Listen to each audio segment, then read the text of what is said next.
किया था short question के बारे में। शॉर्ट क्वेश्चन हमने सी में से देखे, उसमें क्वेश्चन नंबर 2 आपका डेटाबेस से रिलेटेड था, क्वेश्चन नंबर 3 और 4 आपका जो था प्रोग्रामिंग से रिलेटेड था, जो हमने देखे। उसमें कोई क्वेरी हो या कोई 2060 की अगर कुछ भी चीज़ आपको समझ ना आ रही हो, आपको पता है कि इसके अंदर हमने जो स्किप की है वो है आपको पीस ऑफ कोड, ठीक है। तो मैं चाह रही थी कि आप लोग यूज करें ताकि आप लोगों को पता चले। आपके पास भी प्रॉपर कोड दिया होगा, जस्ट सेमीकोलन की, कहीं वेरिएबल डिक्लेरेशन की, आपको वेरिएबल को डिफाइन करेंगे, इनिशियलाइज करने की मिस्टेक होती है, तो उन्होंने कहा होगा कि आपके पास ये कोड है, आप इसमें जो है इसकी मिस्टेक फाइंड आउट करें। वहीं मैं आपको जो है उसके बारे में डिस्क्राइब कर दूंगी 1 या 2 कोड लेकर, ताकि आप अच्छे से ये वीडियो में आपको उसकी समझ आ जाए। लॉन्ग क्वेश्चन में जैसे मैंने आपको बताया था कि आपके पास 2 क्वेश्चन होते हैं, ठीक है, इसमें से आपने करना है, लेकिन यहाँ तो हम दोनों के बारे में डिस्कस करेंगे ना। तो आपको पता है कि फाइलिंग क्या है, ठीक है, इसका मैंने आपको लेक्चर पहले बना के भी दे दिया है। फाइल वो होती है जिसमें हम अपना डाटा रिपोर्ट को स्टोर करते हैं। हमने यूजिंग पॉइंट ऑफ व्यू से फाइल की 3 टाइप पढ़ी थी। नंबर 1 पे हमारे पास थी मास्टर फाइल, ठीक है, नंबर 2 पे हमारे पास थी ट्रांजैक्शन फाइल, ठीक है, एंड नंबर 3 पे हमारे पास थी बैकअप फाइल, ठीक है। तो अब आपको नेम से पता होगा, ये पहले हम बहुत डिटेल से पढ़ चुके हैं। मास्टर फाइल क्या है? मास्टर फाइल में हमारे पास जो है अपडेट डाटा जो है होता रहता था, अपडेट डाटा जो है स्टोर होता रहता था, ठीक है। और मास्टर फाइल करने की जो है एम्प्टी नहीं हो सकती। इसमें ये था 2 पॉइंट्स आ जाते हैं, जो भी डाटा हमें स्टोर करना होता था या अपडेट करने के बाद हम मास्टर फाइल में स्टोर कर सकते हैं। मास्टर फाइल को हम अपडेट नहीं करते। लेकिन ट्रांजैक्शन फाइल में थी, ट्रांजैक्शन फाइल हम जस्ट क्या करते थे, अपनी प्रोसेसिंग करने के लिए, जो प्रोसेसिंग करने के वक्त जो हमारे पास डाटा होता था या इनपुट होती थी, वो जो है हम अपनी ट्रांजैक्शन फाइल में रखते थे, जस्ट कि उस इनपुट पर क्या हो सके, प्रोसेसिंग हो सके, ठीक है। तो ये थी आपके पास ट्रांजैक्शन फाइल। इसलिए ट्रांजैक्शन फाइल जो है वो आपकी जो है एम्प्टी नहीं होती है, ठीक है। अब बैकअप फाइल के बारे में चलते हैं। तो बैकअप फाइल की आपकी जो है परमानेंट फाइल है। तो ट्रांजैक्शन फाइल को हमें कह सकते हैं कि ये हमारी टेम्परेरी फाइल है, मास्टर फाइल हमारी परमानेंट फाइल है, और बैकअप फाइल भी हमारे पास परमानेंट फाइल है, ठीक है। बैकअप आप एक्सटर्नल कोई डिवाइस में भी रख सकते हैं, जैसे कि फ्लैश है आपके पास, फ्लॉपी डिस्क है आपके पास, और भी सीडी है, उसके अंदर आप रख सकते हैं, ताकि आपका एक जगह से डाटा लॉस हो जाए तो आपके पास जो है बैकअप जो है उस डाटा का मौजूद हो, ठीक है। तो आपके पास ये भी जो है नॉन एम्प्टी है, ये भी कभी आपकी एम्प्टी नहीं होगी, परमानेंट इसमें डाटा स्टोर होता है, बैकअप होता है, जो आप डेली के बेस पे कर रहे होते हो। ज़्यादा अच्छा ये है कि बेस पे करें, अगर किसी वजह से हमारी जो प्रॉब्लम हो जाती है तो हमारा डाटा ना हो, ठीक है। तो ये जो हमने फाइल देखी, हमने यूजर पॉइंट ऑफ कुछ भी देखी थी, ये हमने फंक्शनल पॉइंट ऑफ कुछ देखी थी, ये हमने स्टोरेज पॉइंट ऑफ कुछ भी देखी थी, ठीक है। तो ये आपका एक क्वेश्चन था डिटेल में जो आपको मैं करवा चुकी हूँ, ठीक है। तो इसका भी लेक्चर भी आपके पास अवेलेबल है। तो पेपर में ये क्वेश्चन आया हुआ था, और ये क्वेश्चन आपका चैप्टर नंबर 1 से, ठीक है। एक क्वेश्चन उन्होंने चैप्टर 1 से दे दिया आपको, दूसरा क्वेश्चन उन्होंने दे दिया है चैप्टर नंबर 7 से 6 से, ठीक है। वो आपको उन्होंने पूछा है कि व्हाट इज फिल्टर, फिल्टर क्या है। उसके बाद उसने कहा है कि आपने इसको डिस्क्राइब करना है, मजीद इसकी टाइप्स को। सबसे पहले हम देखते हैं फिल्टर क्या है। बच्चे जब हम किसी भी टेबल में डेटाबेस में जो टेबल होते हैं ना, उसमें जो डाटा हम उससे एक्सट्रैक्ट करते हैं, तो हम किसके जरिए करते हैं, फिल्टर के जरिए करते हैं। अब फिल्टर इज यूज्ड टू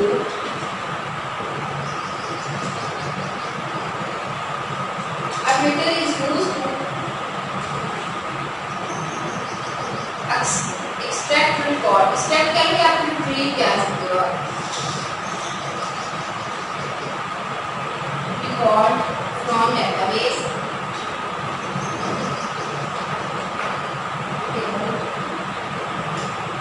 मैं ऐसा स्पेसिफाई कर देता हूँ,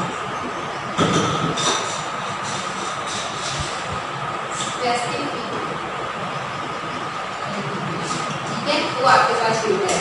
फिल्टर की डेफिनेशन आपके पास क्या है, filter is used to extract या retrieve record from database table. Database में टेबल में हमारे पास डाटा स्टोर होता है ना, तो हम एक्सट्रैक्ट कहाँ से करते हैं, वहां से करते हैं। किस बेस पर करते हैं कि तो हमारे पास जो है स्पेसिफिक क्राइटेरिया, फॉर एग्जांपल मैं उन स्टूडेंट्स के आपकी बुक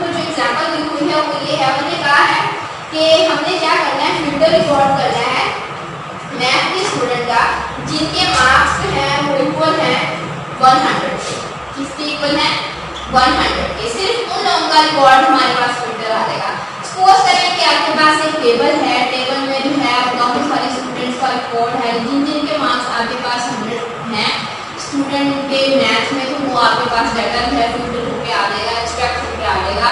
फिल्टर को हम इसको यूटिलाइज करते हैं, ठीक है।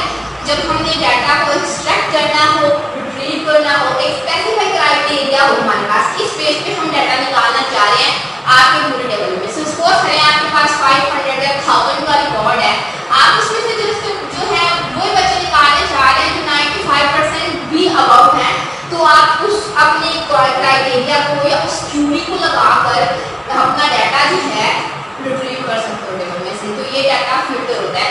हमने जब डाटाबेस एमएस एक्सेल पे हमने काम किया था, तो तभी हमने रिकॉर्ड्स को या टेबल्स में जो कॉलम है उसको रिट्रीव करके देखा था किसी न किसी क्राइटेरिया पर, गिवन क्राइटेरिया जो हम देखते हैं, ठीक है। अब हमारे पास 2 टाइप्स हैं फिल्टर की। नंबर 1 पे आपका जो फिल्टर किया जाता है वो है filter by selection, filter by selection. And number 2 पे जो आप फिल्टर करते हो फिल्टर बाय फॉर्म। अब जब फिल्टर बाय सिलेक्शन की बात आती है तो इसमें जितना भी रिकॉर्ड हम एक्सट्रैक्ट करते हैं वो बेस करता है आइडेंटिकल वैल्यू पर, आइडेंटिकल वैल्यू पर, ठीक है। बेस करता है किस पर? आइडेंटिकल वैल्यू पर, और उसको मतलब फिर हम उसको रिट्रीव करते हैं। सपोज करें कि हमने क्या दिया यहाँ पर कोई आइडेंटिकल वैल्यू दी, हमने कहा कि जितना भी बहावलपुर के बच्चों का रिकॉर्ड है, ठीक है, वो सपोज करें 100 स्टूडेंट में 5 स्टूडेंट जो हैं आपके पास बीडब्ल्यूपी से बिलोंग करते हैं। तो हमने कहा कि इसमें से जो बीडब्ल्यूपी का बहावलपुर के बच्चों का जो रिकॉर्ड है वो मुझे एक्सट्रैक्ट करके दो, तो ये हमें एक आइडेंटिकल वैल्यू देगी कि इसके बिना हमें वो रिकॉर्ड चाहिए, ठीक है, भावलपुर के बच्चों का चाहिए। तो फिल्टर बाय सिलेक्शन को इस्तेमाल करते हुए हम इस रिकॉर्ड को क्या कर लेंगे, एक्सट्रैक्ट कर लेंगे। वो सिर्फ रिकॉर्ड आ जाएंगे जो भावलपुर बच्चों से रिकॉर्ड बिलोंग करते हैं। मजीद आप अपनी बुक पर भी देखें, उसका मेरे पास तो पेज नंबर यहाँ पर बुक का है 132, ठीक है। आप लोग अपनी बुक पर देख लीजिएगा, ये क्वेश्चन ध्यान से और याद से कर लीजिए। मजीद इसके कोई मुश्किल काम नहीं है, इसके स्टेप्स हैं जस्ट के कैसे कैसे हमने उसको क्लिक करना है वो पढ़ लीजिएगा। अब फिल्टर बाय फॉर्म का मतलब होता है कि जब आपको 1 और मोर क्राइटेरिया पर आप डाटा जो है अपने टेबल में एक्सट्रैक्ट कर रहे हैं, तब आप फिल्टर बाय फॉर्म को यूटिलाइज करते हैं, ठीक है।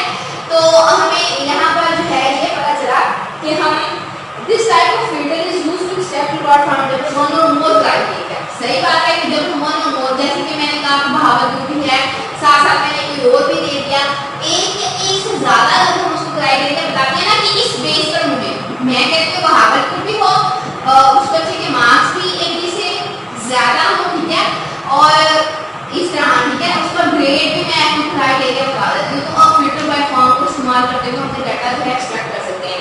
मेन जो एक्सट्रैक्ट का फिल्टर का होता है इसका मतलब है डाटा को उसमें से टेबल में से एक्सट्रैक्ट करना या रिट्रीव करना। हमने 2 टाइप्स पढ़ी सिलेक्शन में, किस बेस पर डाटा को फिल्टर करते हैं, आइडेंटिकल वैल्यू के बेस पर, और फिर फॉर्म में हम किस बेस पर करते हैं, 1 और मोर जो हमारे पास क्राइटेरिया होता है उसके बेस पर हम रिकॉर्ड को क्या कर लेते हैं, फिल्टर कर लेते हैं। ये तो वो 2 क्वेश्चन थे जो आपके पेपर में डाटाबेस से रिलेटेड आए हैं, ठीक है। अब हम जो है फर्दर,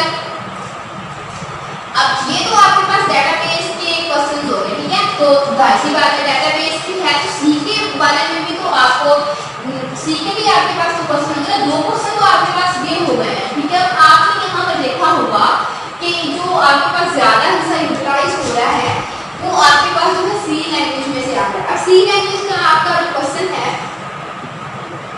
पहला क्वेश्चन आपका ये है, बहुत सिंपल और इजी क्वेश्चन है, what is error and type of error, ठीक है। एक्सप्लेन करना है आपने डिफरेंट टाइप ऑफ एरर। तो you know that error bug होती है, जो भी आपके प्रोग्राम में मिस्टेक होती है, बग होती है, वही आपका एरर होता है, ठीक है। और बहुत तरह की एरर हम आ जाते हैं जब हम एक प्रोग्राम को राइट कर रहे होते हैं, क्योंकि हम इतने स्कॉलर नहीं है जो बिना एरर के ही अपने प्रोग्राम को राइट करते हैं। डिफरेंट टाइप ऑफ एरर जो है हमारे प्रोग्राम में, आपको पता है कि सिंटैक्स एरर आ सकता है नंबर 1 पे लॉजिकल, सेकंड पे लॉजिकल एरर है हमारे पास, नंबर 3 पे आपके पास आता है रन टाइम, ठीक है।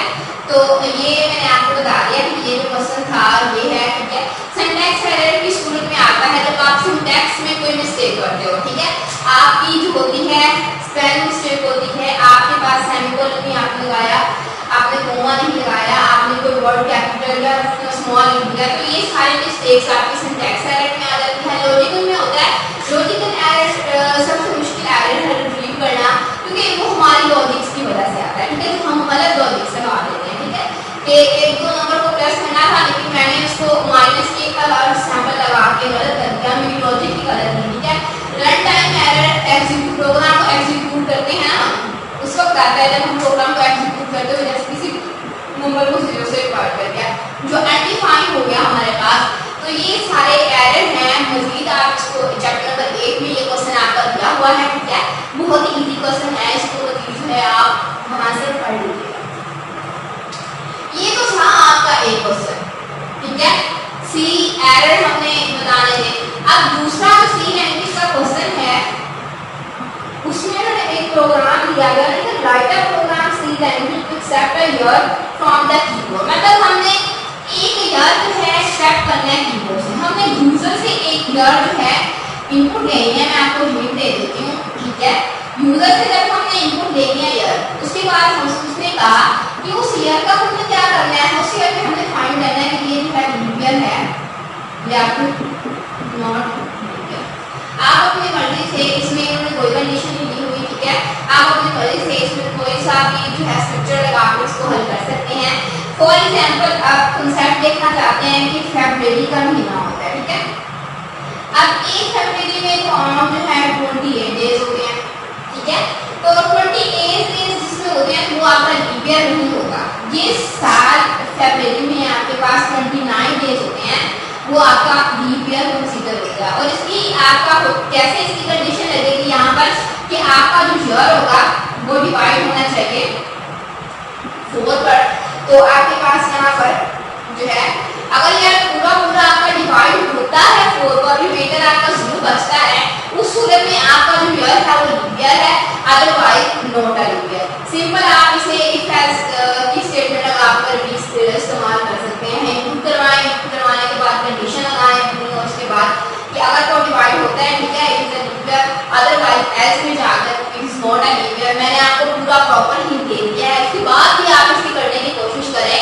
अगर आपको क्लियर नहीं होता तो मुझे अपनी क्वेरी बताएं कि इसमें क्या चीज़ है जो आपको समझ नहीं आ रही है, तो फर्दर मैं आपको जो है डिस्क्राइब करती हूँ, ठीक है।